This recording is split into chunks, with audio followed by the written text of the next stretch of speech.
Hi everyone and welcome back to the Gaelic Lives podcast. We're here for a review show as we are every Monday morning, and we're going to take a look at all the hurling ladies and camogie results that happened over the weekend. But first up, I have Declan Lynch on with me, a former Antrim footballer and former Antrim captain, and we're going to discuss the Corrigan Park or nowhere situation which has developed, and of course it's in relation to Antrim's championship opener against Armagh.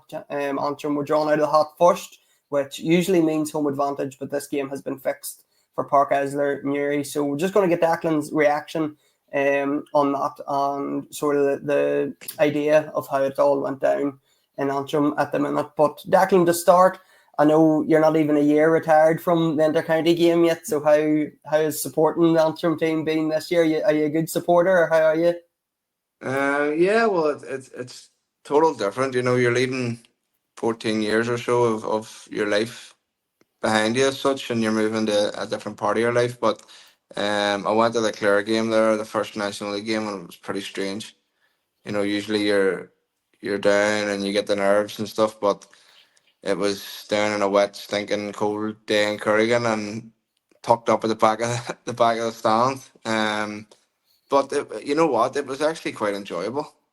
Getting to watch the team and not have that added pressure on you as well. But being a supporter, because I think it's important. People supported me, so I want to try, and it's something I've always said, that I'm going to support the team as much as I can whenever I retire, and I'm looking forward to following them for however long this year lasts as well, and then on to the next couple of years. The match day is maybe not too bad, Declan, but I'm sure you don't miss the old slog on a January when it's wet and freezing cold outside and you're fit to look out and know you don't have to go up and running down a field somewhere.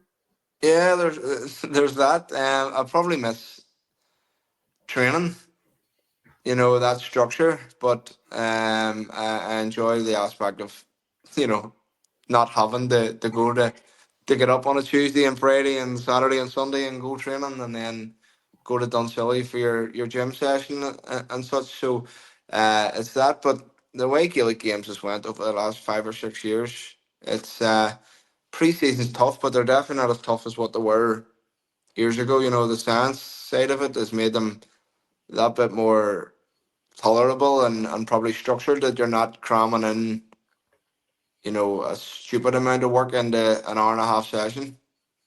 I think that the science aspect has changed GA pre-season massively. And Declan, as I'd mentioned, we're obviously here to talk about the Corrigan Park or nowhere situation, because it was released whatever Thursday or Friday night that this game's going to be fixed for Park Esler Newry. And I know it was very sharp after the council announced that Antrim come out with their own statement saying that they're holding firm on how they have stood in the situation, that if the game's not in Corrigan Park, well, they're not going to facilitate the fixture. So I suppose just give us a feeling of how everybody feels in Antrim about this. Is this the stance of the players and the management? Does that echo the Antrim players? Or sorry, Yeah, the well, Antrim people? I think the first point to start at is probably, this wouldn't be an issue. We wouldn't be talking about this if Casement Park was redeveloped. You know, People talk about Corrigan Park being Antrim's home. It's not. Casement Park's Antrim's home. And it's been lying in ruins for years. So, we urgently need to see progress on this. And I hope to see progress over the next months and years ahead, because, as I said, this issue wouldn't be an issue if Casement was redeveloped. But this is where we're at now, and I think, as you touched on, Antrim were drawn out first, and that's where I think it should stop and finish. That Antrim are drawn out first in their Ulster Championship game against Armagh, home venue at Corrigan Park. I don't see. I don't see the big issue in terms of where Ulster GA are coming from. It was okay to host Cavan a couple of years ago. I understand that Armagh have a bigger following, but Antrim can't be held to ransom because of Armagh having a bigger following, and everyone in Antrim and further afield is right behind Andy McEntee, and the whole Antrim players and management. And I suppose that aspect of it, I know in the statement that Ulster G had put out, the reason it's not in Corrigan Park or hasn't been fixed at this stage at Corrigan Park is it does not meet the required health and safety standards. But as you say, I suppose the other side of it, our Antrim's point of view is it's been okay to host championship games in the past. It's been okay to host big hurling games as well. And it did just at the weekend there with Laois coming to town. So can you see Ulster GA's point of view, Declan? Do you see where they're coming from, or is it a frustration that that they've put it in you? I understand that there's it's a tricky decision and a tricky position for Ulster Council to be in, but you know, do I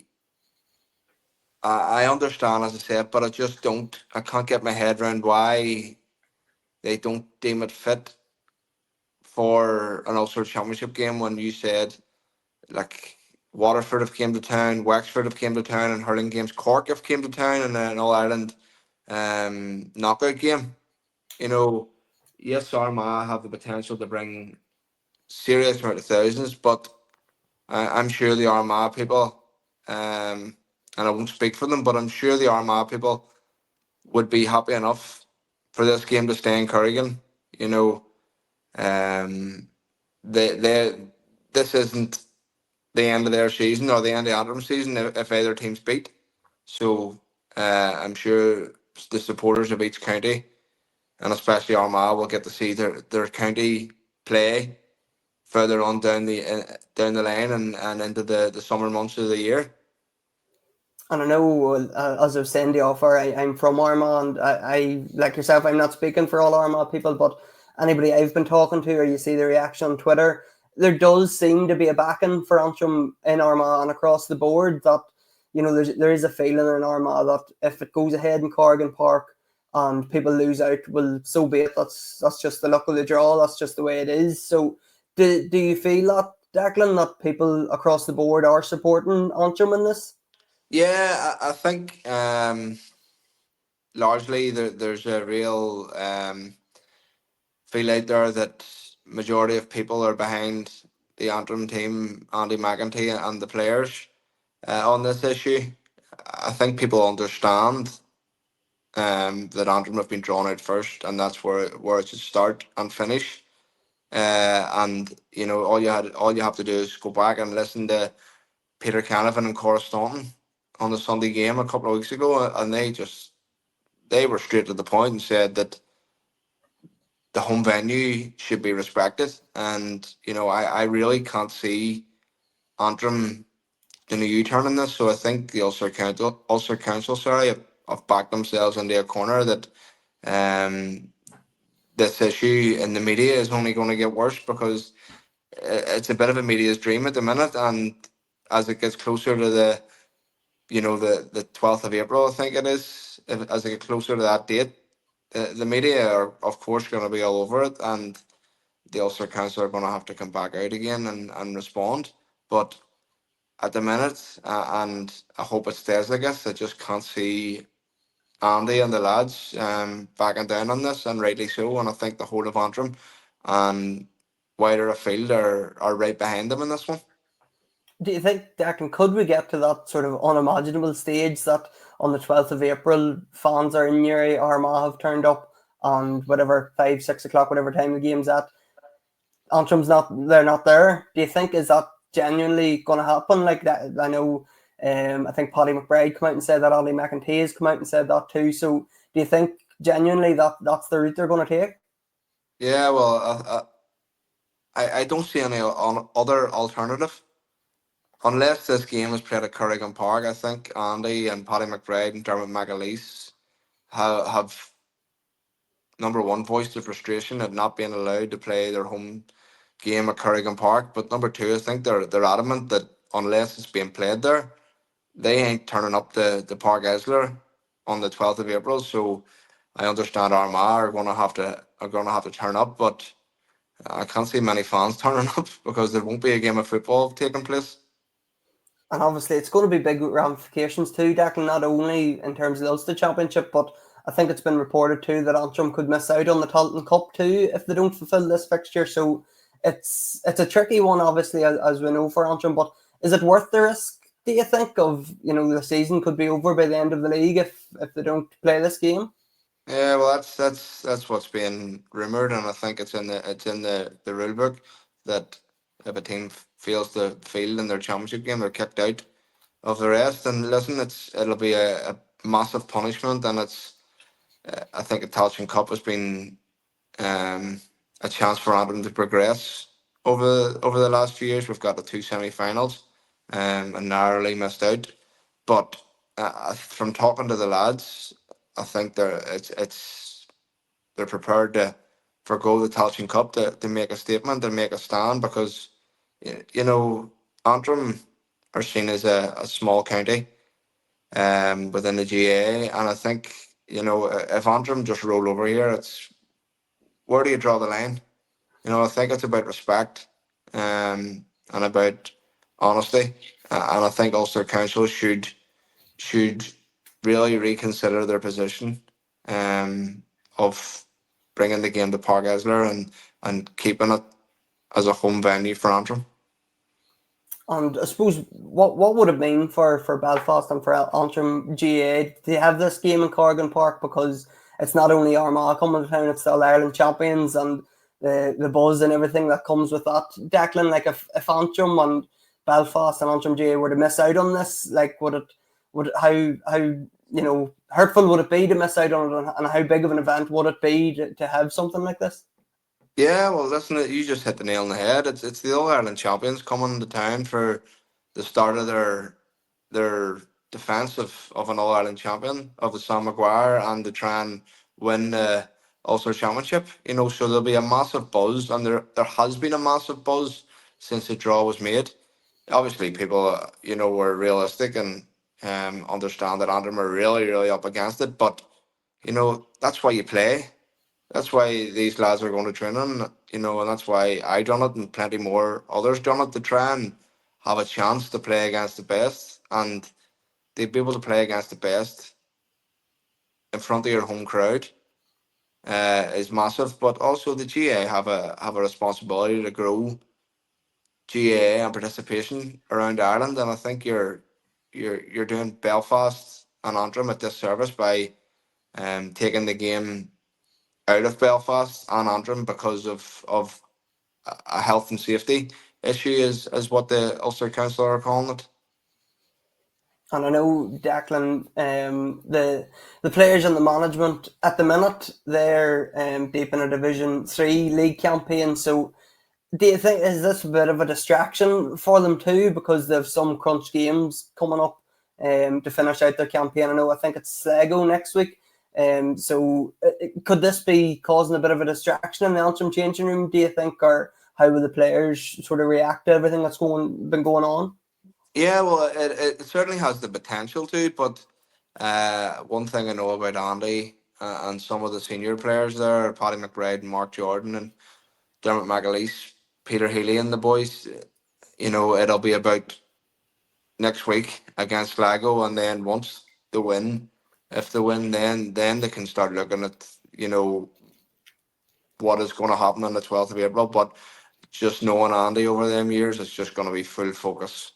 Let the media do what the media do, but inside that camp is going to be the only focus is going to be on Sligo, and I can guarantee you there hasn't been one focus on the Ulster Championship within that camp. It's been about, obviously they wanted to get promoted. It doesn't look like that's going to happen, but staying up in a really competitive Division 3 is a positive sign as well, and positive that Antrim are making positive steps forward. So I think that's where their whole concentration is going to be on this week.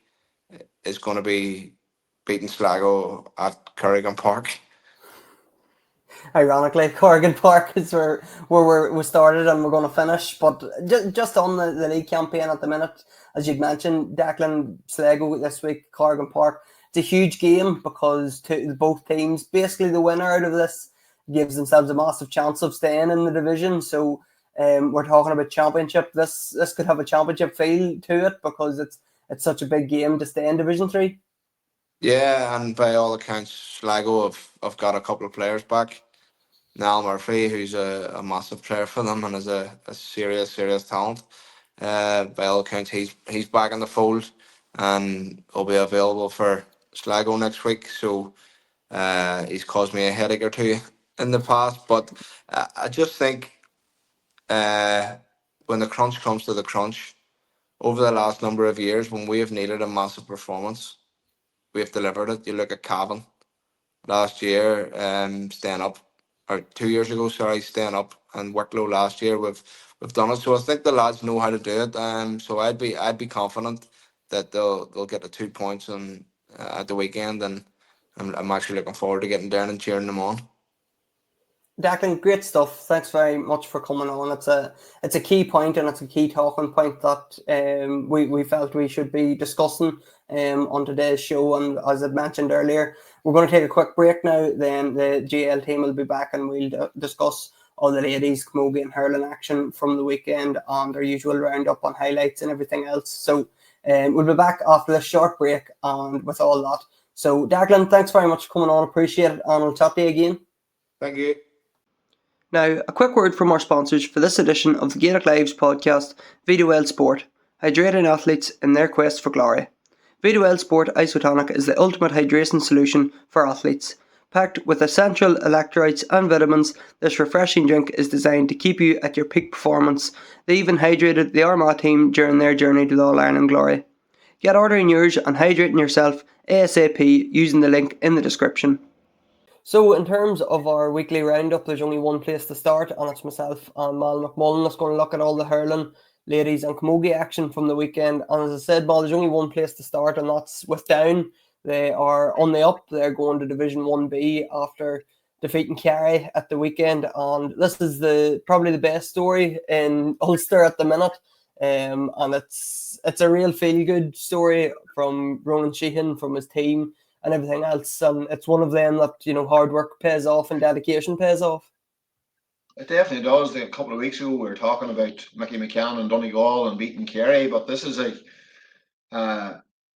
huge story, and probably the Down camp themselves wouldn't see it as a massive surprise, Sean. I'll just give you a rough picture of what the last 10 years looked like for Down. Like, they were in Division 2B for 5 years. And I think the year they got promoted was the COVID year. Derry actually beat them in the first game of the year, and then there was a massive break, and they beat Derry in the final. They didn't actually finish top that year, and then it's been sort of Division 2A, and they nearly actually got relegated from 2A one year as well. It went to the very last game of the year. They played Derry, and it ended up a draw. I think Sean Cassidy might have got blew up for a throw ball, and it ended up a draw or something like that there. So, and that was only a couple of years ago. But I think probably the secret to their success, Sean, has been the core of people who have literally stuck together. Obviously, Ronan Sheehan heads it up and deserves immense credit. And you see him in the photograph right in the middle of it. And he probably is Mr. Down hurling in terms of what he has done. But I think what's probably... Well, Declan Bogue actually wrote a piece about him in the 42, an excellent piece of writing, but he doesn't take a washer off the county board, no expenses, whatever. They're obviously getting a few coaches in here and there, but essentially the core of people, and he took them from like the Celtic Challenge, and like the Down schools had success at McGean level, and a few of those boys, Finn Turpin, Tom McGrattan, have all come in. So and the Red Hay had a success as well. So there's been bits and pieces feeding in. They don't have a massive pick. Like, they're probably an example for counties out there of what you just have to do. Like, a lot of people say we don't have enough clubs, we don't have this, we don't have that, but they basically squeezed everything out of what they have. This year, I saw them playing Derry. They were, to be fair, Derry were missing a few key players, but that said, Down were really, really clinical that day. And then if you go to yesterday's game, like, there were 2 down at half time, and Oisin Munsell got a goal for Kerry, and you're away from home, and you're wondering, are we going to have to wait another week for promotion? But Pearse McCricker and Donald Hughes and Paul Sheehan, they got a few points later on to essentially win the game. But I would say that was some bus journey home yesterday, because like 10 years of knocking about and trying to get there, they've made that they've made that step, and fair play to them. I think, and as I said it before, and I'll say it again, in an era whenever people are talking about what needs done in hurling, what the building blocks are for counties, but maybe lift the phone to Ronan Sheehan and have a chat with him, and you've spoke to him too, Sean. Like anytime you chat to him, his enthusiasm just comes down the phone. So you can just imagine that the people he has brought in with him to this Down senior setup, he's doing something similar, and I thought it was lovely. Conor Daverty tweeted him last night, and I'm not sure what Ronan's playing status is at the minute, but as it stood last year, I think they were the only county where both inter-county senior managers were actually still playing, and Ronan obviously, involved in a lot of youth hurling in his own club in Newry, but fair play to Down, and it's great to see, and obviously Antrim have a chance of staying up. We'll talk about that in a minute in Division 1B next year, so that definitely lifts the tide, but massive credit, brilliant stuff. You mentioned Antrim there. Them staying off Laois at the weekend, it means that they have a massive chance of staying up now, and it would be fantastic for Ulster hurling if we had two teams competing in Division 1B next year. If Down's already there, and Antrim they've one foot in it, more or less. Yeah, the only thing for Davy Fitz and the group there, I think they're reliant on other teams. They've played all their games. As I understand it at the minute, Laois have still to play Dublin and Carlow, and I don't think Dublin can get promoted because they would lose out on the head-to-head with Waterford. But Carlow can still get promoted, so it all depends on appetite and things like that in other games. And as we've spoke about on this pod a few times, that's the beauty of the league. You can only look after yourself. So Antrim are solely probably at the mercy of Dublin and Carlow over the next few weeks. But that said, like 422 to 21 points, like there was obviously a lot of chat about the bug and the virus and different things last week. And from chatting to a few Antrim people, they weren't totally sure how many people were infected, how much was in it. But I fancied Antrim to win the game, Sean, to be honest. Probably their most disappointing result this year would have been away in Offaly, where I was sort of waiting on them to think, well, they were expected to beat Westmeath, but away to Offaly, a team they would have been sort of dancing with at different levels over the past few years, but they didn't. They were nowhere near it. And you're thinking, is that a reality check? But Ryan Elliott on this game had a couple of brilliant saves. Like we saw him in action for both club and county. And Sean Elliott, he fed a pass through to James McNaughton. Like James McNaughton scored 211. I think he scored 147 or something in the league so far. I think. I hope that stat's right. I saw it somewhere over the past day or so. So he was influential. Owen Campbell was involved in Connor Johnson's goal. So they never really looked like losing, and and Jared Walsh was on target as well, and like he scored that sideline cut against Wexford last year. He scored the goal last week in Carlow. How important would that be in the big picture? But as I say, they're reliant on other teams, and then they'll have an eye now on championship time. But Sean, another big factor in Antrim over the weekend was their under-20s.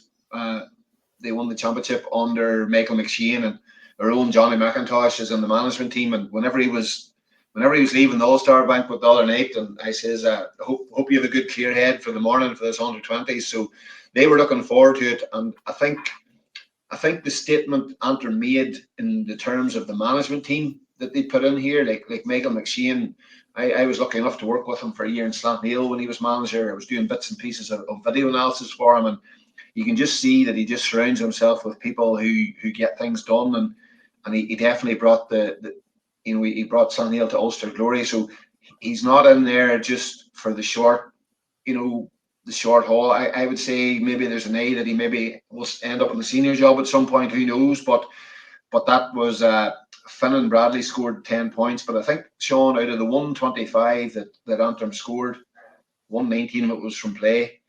And I think there was something like 9 of the Cross and Passion players who will be playing in the Paddy Buggy Cup final this Saturday, I think it is. So Joe Cassie was hoping they would just come through injury free. So the big picture is that hopefully, from an Antrim point of view, they would win that All Ireland. It would be a fourth for Cross and Passion, add in the under-20s, and then build at senior level. But back to your point, Down and Antrim in Division 1B would be very, very important for Ulster hurling and the game in this neck of the woods. And Derry as well. They were playing at the weekend and they took a massive step towards security in Division 2. They beat Meath at the weekend. I know you were at this one, so give us a roundup of it. I think Johnny McGarvey, probably a wee bit like Roland Sheehan, has just ploughed himself into this, and he said it was the best performance in his tenure so far. For people who maybe aren't sure of the background, they won against Tyrone on the first day. They shipped a couple of heavy defeats, had a bit more progress against Kildare, but it was probably the weekend when they had most of their players available. Cormac had already got a bit of game time towards the end, but even whenever I ride in Celtic Park, like Rory O'Manon and the guys from the All-Stars from the night before, they were walking out for the warm-up, and as much as they were a good crack the night before, you could just see that this was a massive game. And I thought to myself, these boys mean business. And I could even hear Cormac chatting to the boys in the warm-up. He didn't start, but he just knew that there was a vibe there. And what I noticed from the warm-up is they were just going very, very direct. And in the first probably 2 attacks, they won 2 frees. Cathal Murray from Swatter won a couple of frees. And Christy McNaughton, Shea Casty won a penalty, and Christy McNaughton put it to the net. And they were 7 points up at half time, but they always had a response. But it was probably Derry's sheer intensity in everything that they did.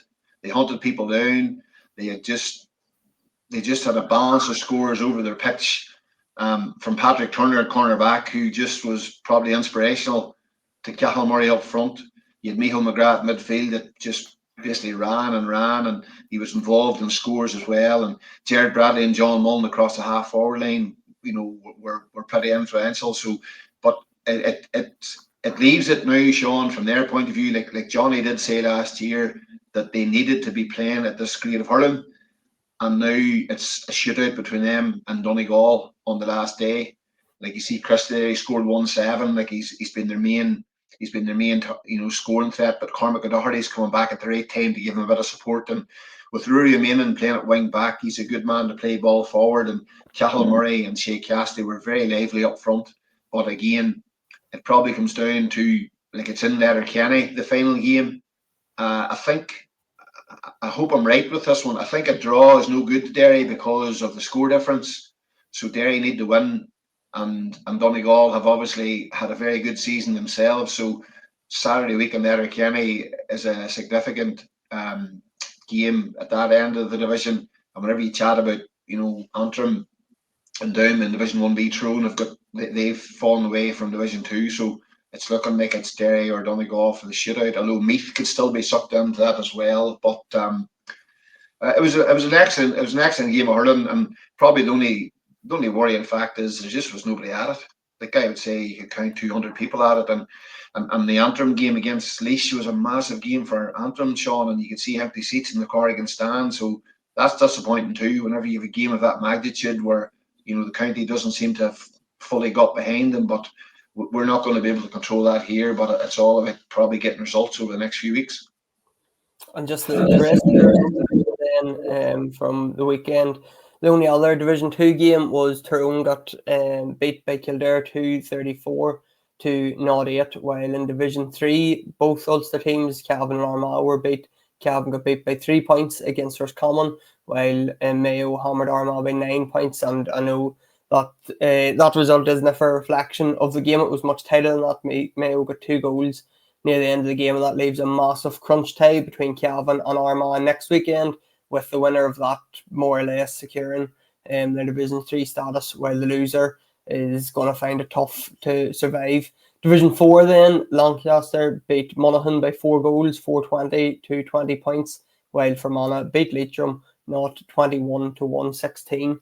Ladies then, Mal and Antrim beat Derry 4-14 to 2-6, while Fermanagh beat Kilkenny 2-23-2-02. And I know this game These games were played over the weekend, but as we know, both Antrim and Fermanagh were already in the league semi-finals. Antrim take on Leitrim, while Fermanagh they meet Sligo. So both sides have filled their fixtures, got another win under their belts, but they already knew that they were preparing for a league semi-finals. So both sides, we could see an All-Ulster Division 4 league final between Antrim and Fermanagh, possibly. Yeah, and they've been the teams that have sort of locked horns fairly often. Was it a couple of years ago? I can't remember the figure. They might have played 4 times in 1 year, Sean, or something like that. And I remember being at a All Ireland in Croke Park, and I went to a replay, and it was a brilliant game of football, Antrim and Fermanagh. So I think I can't remember where the replay was. Maybe Clonus. I'm not I think it remember. was I wasn't at the replay, but again, like CJ's went in there, and I'm not sure how many connections he's got with the Antrim ladies team, with being an Antrim man himself. So, and Antrim are under new management themselves. Like, they lost a lot of players last year with a variety of reasons, and like Emma Kelly had played a lot of energy into to the game in the county. So they've took a change at the top, and probably no surprise of the teams that are there, to be honest, Sean. And I think anybody who's followed the game have sort of saw the progress both counties have made. And even seeing the scenes last year whenever Fermanagh took the cup home, I know the Fermanagh Herald had great footage on their social media channels of what it meant to them. So I'm sure over the next few weeks we'll be sort of following that journey as the season, as we do with all the codes, about where the trophies are going to be handed out. And as I say, they have made progress, but probably in the bigger picture, as a wee bit like all the teams in the lower leagues, the bigger picture is, can they go up into Division 3 and make a proper dent into it? So that's always the progress. You know, if you look at where down hurlers have got to, so I think that's where counties need to look at if they're, you know, looking maybe 2, 3, 4, 5 years down the lane. But as I say, that's for another day. And camogie then, and there was only 2 camogie games involved in Ulster sides. Derry beat Armagh 3-7 to 0-6 in Division 2A, while in Division 3A, Laois beat Tyrone 3-9 to 2-8. So we'll move on to our weekly highlights, and while Niall wasn't fit to join us this morning, he still sent us through his highlights of the week. So he went with Tom McGrattan for his player of the week. Tom top scored for Down as they beat Kerry at the weekend, and we both went for James McNaughton, Mal, which we touched on him earlier, but it was probably an easy enough choice for both of us. It was, to be fair. Like, he was excellent, and I would have to say the only game I was at the weekend in the flesh was the Derry game, and Cathal Murray up front for Derry was lively. I used to work on St. Louis Ballymena. James McNaughton and Sean Elliott were past pupils, and both actually excellent footballers as well, coached them in football as well. But like, the pass Sean Elliott played to James McNaughton for a second goal was definitely worth looking at. But James is like, and you know, when you take Kobe Cunnan has been ruled out with injury, I'm sure Davy Fitz and the management team were thinking, what do we do here? But James McNaughton has definitely stepped up, and you know, he's became a real leader, and he seems to be able to play as an inside man and out around the middle. So hopefully he can keep those performances up whenever it comes into the, you know, the Cut and Trusted Championship. And no surprise with our results of the week. We spoke about this at the start of our second half of this podcast. Down beating Kerry to get up to Division 1B. No surprise, Mal, it's a clean slate. We've all went for that. Yeah, and I'll probably caveat mine a wee bit. It probably wasn't the result. It was probably the bigger picture. Though, if you're 2 down at half time and you can see the goal, you're thinking to yourself, where are we? But I think that probably cemented not only have Down consistency, but they've got a bit of an underbelly in there where they were able to dig it out. So an excellent result, and looking forward to next season already, I would imagine. And shock of the week, I went for Derry beating Meath, just as where both teams sat before the meeting. Derry in relegation trouble, while if Meath had won this, they were possibly in a promotion hunt. But as you said, Derry had a few men back and well deserved their victory. Yourself and Nell both picked the Clare Hurlers getting a bit of a tanking at the hands of Cork and a repeat of last year's All-Ireland final. Mine's is probably twofold. If you look at the scoreline, and I was listening to League Sunday last night, I can't remember which of the panelists said it, but they listed the amount of Clare defenders that they had. It wasn't as if they were missing loads of players to concede 6, but Cork looked pretty sharp. But the other side of it is, Sean, Clare, I think they're league champions, they're all Ireland champions, and a wee bit like Derry in the football, staying in the top divisions out of their own hands. They've one game left, but that's irrelevant. They're waiting on, I think maybe Kilkenny might need to do them a favour. I'm not totally sure on that, but for Clare to be relegated would be, it's probably not the end of the world in terms of the championship, but it's definitely significant, and it's definitely a shock. And to see the All-Ireland champions conceding 6 goals, I suppose, leaves it even more of a shock. And score of the week then, Niall picked Shea Munro from the Tyrone under-20s. From their game at the weekend, I went with Joe O'Connor for the Armagh Hurlers, and Armagh TV posted a clip of this on the social media platforms. And most of the good work was done by Charlie McArdle, full forward for Armagh. Broke through a couple of tackles, laid it off to Joe O'Connor, and he roofed it into the back of the net. So it was a great goal for Armagh. And Mal, you went with Jared Bradley from Derry for your score of the week. Yeah, Jared actually, he started the move. It was one that they needed probably just to cement their early dominance. He was involved in the move twice. Shea Cassidy as well. John Mullen, who was pretty impressive. But it was just neat, and I think it summed up Derry's performance. They were very slick in possession, and then Jared took the score. And just to add to that, Down I forgot to mention it actually whenever I was summarising the game. In that game, Meath got it back to 3 points twice. And on one occasion, you're thinking to yourself, are they coming back into it? But Jared Bradley actually won the next puck out to set up a point for John Mullen. So I forgot to mention that in the summary, but Jared's point that we're talking about here was probably a good summary of everything Derry did, and they'll be looking for him over the rest of the campaign, and he'll be a big man in Letterkenny, all being well. Our unsung heroes of the week then went for Antrim under-20 hurler Fintan Bradley, while I picked Tom McGrath. As it said, he was nailed to play of the week. I think he got 11 points down in Kerry, so superb performance for him from Down. And you went with Down man as well, Mal. You picked manager Ronan Sheehan for your unsung hero of the week. Yeah, I think it probably goes without saying. Like, as I said in that wee piece he did with Declan Bogue, like he doesn't take a cent from the county board. He doesn't take expenses, and he doesn't seem to, like last night in League Sunday, he went out to do his interview. He made sure to take one of the players out with him, but it's just the fact that he went in whenever they weren't setting the world alight. He stuck with them. He brought in young players, and he's to be commended. And in case somebody didn't hear the earlier part of the pod, I just think any county that is trying to lift themselves up a level or two could do worse and give him a shout and find out exactly what needs done, because he just didn't seem to look for excuses. They just, as I say, they got their shoulder to the wheel and just kept trucking on, and they've got the rewards. So that's all we have for today's show. And just before we finish up, thanks very much to Interbev Vitawell Sport. They're our main sponsor for today's episode.